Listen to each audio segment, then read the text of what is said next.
अस्सलाम वालेकुम व्यूअर्स, मैं हूं शहजाद चौहान। आप देख रहे हैं यूट्यूब चैनल। व्यूअर्स, आज आपको मैं जो आपसे खबर शेयर करने वाला हूं वो ये है कि ईरान और इसराइल की जो जंग है वो बाकायदा छिड़ गई है। और रात को ईरान ने इसराइल पर 100 मिज़ाइल जो हैं वो दागे हैं। और इन 100 मिज़ाइलों में क्रूज़ मिज़ाइल और बैलिस्टिक मिज़ाइल जो होते हैं वो भी शामिल हैं। और नाज़रीन, ये मैं आपको बताता चलूँ कि ये बहुत ताकतवर मिज़ाइल होते हैं।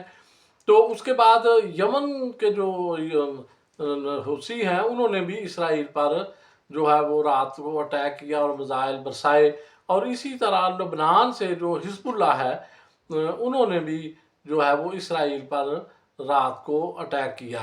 और जवाबन इसराइल ने भी लबनान पर रात को बमबारी की, जनूबी लबनान पर। और जो हमास हिजबुल्लाह है उसको नुकसान पहुंचाने की कोशिश की। तो अभी तक जो इसराइली मीडिया है उसको उसमें जो खबरें आ रही हैं वो मैं आपसे शेयर कर देता हूं कि इसराइली मीडिया ये बता रहा है कि रात को इसराइली अवाम जो हैं वो घबराए हुए थे और वो ज़ेर ज़मीन जो बैंकर्स हैं उनमें वो जाना शुरू हो गए हैं।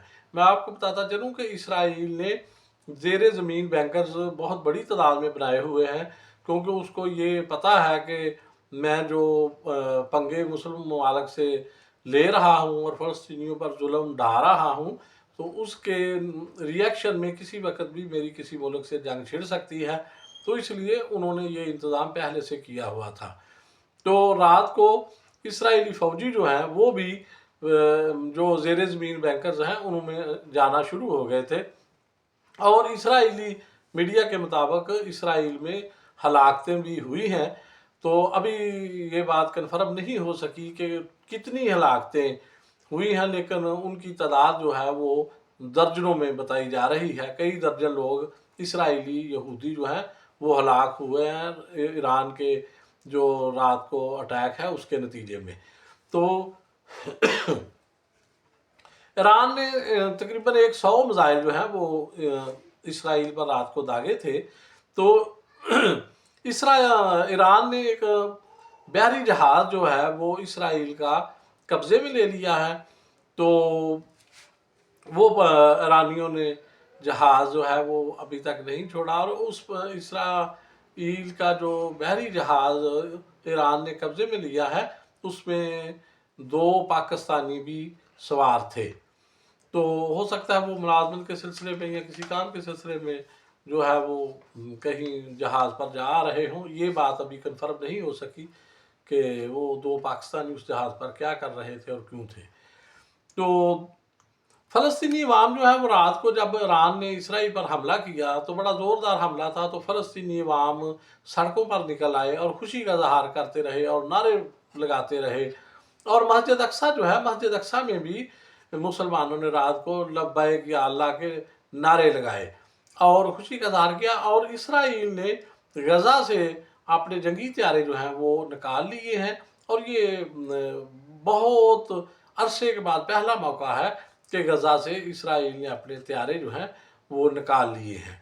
तो इस तरह जो अमेरिकी सदर हैं वो भी उन्होंने अपनी सदर जो बाइडन जो है उन्होंने अपनी छुट्टियां मनसूख कर दी हैं और वो वाइट हाउस में अपने दफ्तर में रात को ही पहुंच गए थे। तो मुस्लिम ममालिक का इस पर जो रवैया है उस पर वो बहुत शर्मनाक है कि देखें, शाम ने अपनी फ़िज़ाई हदूद रात को बंद कर दी और उर्दन ने अपनी हदूद बंद कर दी, तुर्की ने अपनी हदूद जो है वो बंद कर दी। तो कुवैत जो था, कुवैत ने जो है वो हथियारों का रुख जो है वो मोड़ दिया था।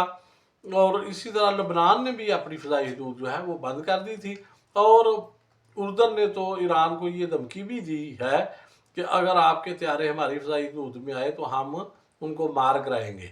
तो ये बहुत ही अफसोसनाक और शर्मनाक पहलू है मुस्लिम ममालिक का कि अगर आप लड़ नहीं सकते, दूसरे मुस्लिम मुल्क का हाथ नहीं बटा सकते, तो कम से कम उसको धमकी तो ना दें।